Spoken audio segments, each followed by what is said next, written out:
Hello viewers, today we're going to talk about my initial opinions of the Panasonic KX-TGD560 cordless telephone.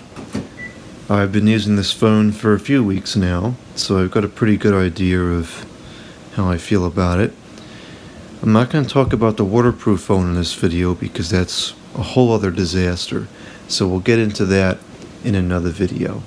This video will just cover the phone itself. I'm not even going to talk about the answering machine because I haven't used the answering machine yet. This is just for the handset.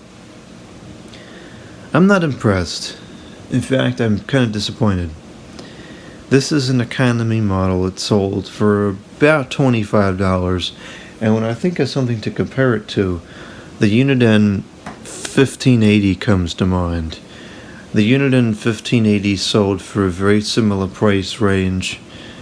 Granted, this was sold 10, 12, 13 years ago, so margin of error for inflation, but similar price range, similar market. The Uniden 1580 was certainly an economy model, and it was a great phone. It sold like crazy. There's plenty of them still in use. It's been my primary phone set since I got it in 2008, and 13 years later, it still works fantastic. You know, it's starting to wear down in some places. The paint's wearing off the side there where my thumb always sits, and the plastic is kind of smoothed out, but otherwise it's still fine. The buttons are all there. You know, the buttons are there. The writing on the buttons is all there. You can see it's written, it's printed underneath the plastic, so there's no reason it should ever wear out, and that is an absolutely brilliant design to have it like that. On this phone, we don't have that. On this phone, it's just regular ink on top of rubber, and I find that rubber buttons just don't hold up over the years. So far, it's been fine. I have a similar model at work, and within the year, all this silver coating is gone and the numerics are starting to wear off. So that's not a very good design. It doesn't last too long. And of course, being rubber, they're very hard to keep clean because you can't just easily wipe it off. And over time, oils from the skin gets in there, and then they have to get cleaned out internally because they stop working. Don't really have that problem with the plastic buttons. Now, that's not my main reason for discontent with the phone. My main reason for discontent with the phone is that the battery life is atrocious and the sound quality is very poor. So the battery life, the manual claims up to 13 hours asterisk. And then the asterisk says something like, within a certain range from the base, where the handset is in the ecology mode, and the volume is on low. Now, that's fine, that may be true, but that's not really how people use cordless phones. The point of a cordless phone is to be able to go away from the base. And so realistically, I find the talk time 2 to 3 hours per charge. And standby time, if you don't use it, maybe 4 or 5 days. If you're using it, day and a half, 2 days. That's it. The Uniden 1580 claims 10 hours of talk time. And while of course a phone is one of those things where the battery estimations are not going to be totally consistent, the Uniden will be pretty consistent because it doesn't have different power levels. It's either on talk or it's off.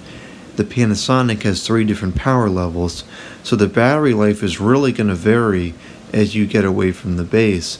That's not going to happen so much with the Uniden. I have found that the battery life on the Uniden is somewhere between 8 and 10 hours. I've talked on it for 4 or 5 hours in a day, and by the end of the day the battery is just going down halfway, and it'll get me through the next day no problem if I talk on it another 4 or 5 hours. So the battery life on the Uniden phone is fantastic. The Panasonic comes with two AAA batteries. They're 300 milliamps apiece, so we get a total capacity of 650 milliamps. The Uniden comes with an AA cell pack, two cells in the pack, and it's a total of 650 milliamps. You can buy higher capacity AAA batteries for the Panasonic. I find that decent, reasonably priced AAA cells are somewhere in the range of 850 milliamps. Grab a couple of ones here. This one's actually 1,000. Why is it not blurring? So that's an 1,000 milliamp pack. So we'll go with that. We'll say that you could put in 1,000 milliamp battery pack in there. So you go from 300 per cell to 1,000 per cell. Little over a twofold increase. So that'll get you to have, instead of 3 hours of talk time, maybe 9 or 10. And instead of 4 days of standby, let's say 10 or 12. That still kind of stinks, because that's only getting what the Uniden gets now with its stock battery. Now, as far as the Uniden battery is concerned, you can get bigger batteries for that as well. You can go onto the Amazon or the eBay or the ripoff, and you can get 1,800 milliamp batteries for the Uniden 150 off the shelf for like $2 or $3. Now, if you're so inclined, you could make a battery pack out of better quality batteries. Let's see here. Let me grab a battery. These, for instance, here are 2,600 milliamps. Are these higher capacity? No, they're not. So 2,600 milliamps times 2 is 52,000 milliamps. I mean 5,200, not 52,000, good grief. 5,200 milliamps. So you're going from 650 to 5,200. That's like I think it's a 7-fold increase. So now, instead of 10 hours talk time, you get 70 hours of talk time. And instead of 7 days of standby, you get a month and a half of standby. And I believe that you would get that, because I've put the 1,800 milliamp batteries in these phones before, and they last weeks in a charge with use. So the battery life is phenomenal on the Uniden compared to the Panasonic. My other primary gripe with these phones, the Panasonic phone, is the audio quality. It's pretty poor. It sounds like a very hollow, non-lifelike sound. You can hear what people are saying with no problem, but it sounds like a cheap telephone. It doesn't sound lifelike. The Uniden, on the other hand, sounds lifelike. The sound quality of that Uniden cordless phone is the best I've ever heard for the price. The sound of that phone, I would say, is better than any other Panasonic phone that I've used. Even the higher end models. The earpiece quality of that Uniden is outstanding, and it blows out of the water any Panasonic cordless phone I've used, which is probably hundreds of models by now, especially this one here. Sound quality of the Uniden landslides better than the Panasonic. Speakerphone is better as well. The speakerphone is super hollow and tinny on this Panasonic. Speakerphone is lifelike on the Uniden. So the sound quality and the battery life of this Panasonic cordless phone are super disappointing. And this is really where we see a difference in design concept between Uniden and Panasonic.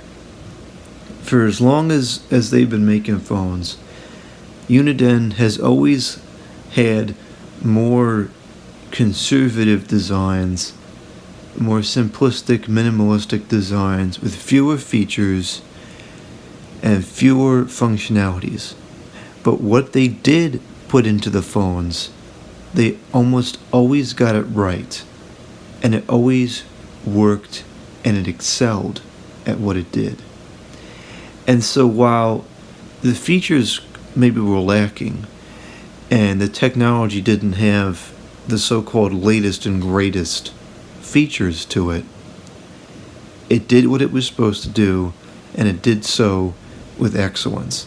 And there's a lot of respect to be had for that kind of design philosophy, because they made only what they knew they could make, and they kept to those boundaries, and it prevented them from selling products that tarnished their reputation. Now, yes, they did have some crummy economy models over the years, but generally speaking, when you paid for a Uniden phone, you paid for the high-end model. It was simplistic, but you got a phenomenal audio quality, unsurpassed audio quality, phenomenal range, and phenomenal battery life. And other things like the buttons, for instance, were designed correctly. And for me, when I want a cordless phone, I'm looking for a good clarity on the call, and I'm looking for a good battery life. If it doesn't have those two things, I might as well just use a stinking cell phone. The Panasonic does not have those two things.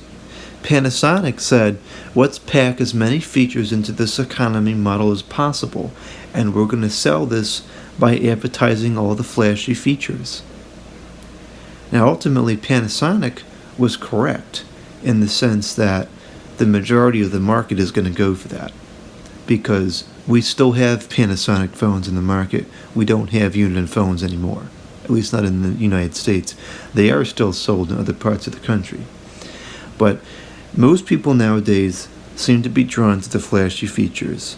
And if the phone doesn't have the best battery life and doesn't have the best sound quality, most people don't seem to care. That's why the daggone iPhones is so popular, because they have all the features, but yet the phone aspect of it, which, it's a phone, you'd think that that's important. The phone aspect is atrocious, but people don't care because it's got the features. And that's what happened here. And now the feature set is nice. It's got a lot of nice features to it that are practical. I've used a lot of the features on the handset, and I like the features on the handset. But at the end of the day, when it comes down to it, I would choose the simplistic design of quality voice clarity and call quality and great battery life over features. And that's not what we get here in the Panasonic. We get the features over the quality basics.